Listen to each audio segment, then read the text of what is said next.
কারণে যে এইটা আমি 65-এ এই 64-এ এই স্কুল থেকে বেরিয়েছিলাম।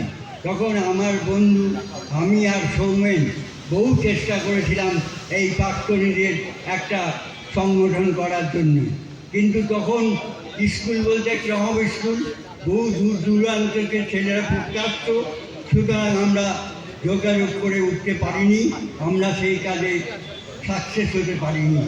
পরে ইন্দ্রর নেতৃত্বে যে সংগঠন আমাদের তৈরি হয়েছে, আমরা চিরদিন বাঁচব না।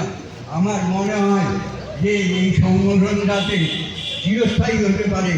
চিরস্থায়ী করার জন্যে আমাদের চিন্তা ভাবনা করা দরকার। আর আমাদের তখনকার শিক্ষক, আমাদের জন্মদাতা পিতা, তার দায়িত্ব ছিল 7-8 বছরের পর তারপরে যে আমাদের পিতা হচ্ছেন শিক্ষক।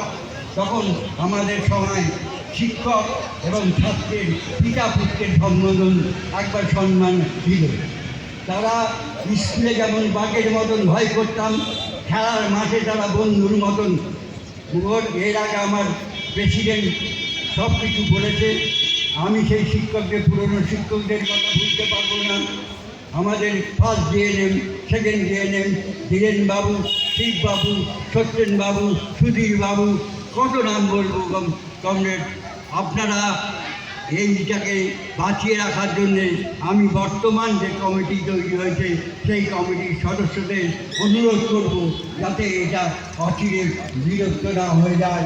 এটাকে বাঁচিয়ে রাখার জন্যে যত কিছু কষ্ট করা দরকার সব করবেন। আমি সকলকে শ্রদ্ধা জানিয়ে আমি আমার বক্তব্য শেষ করছি।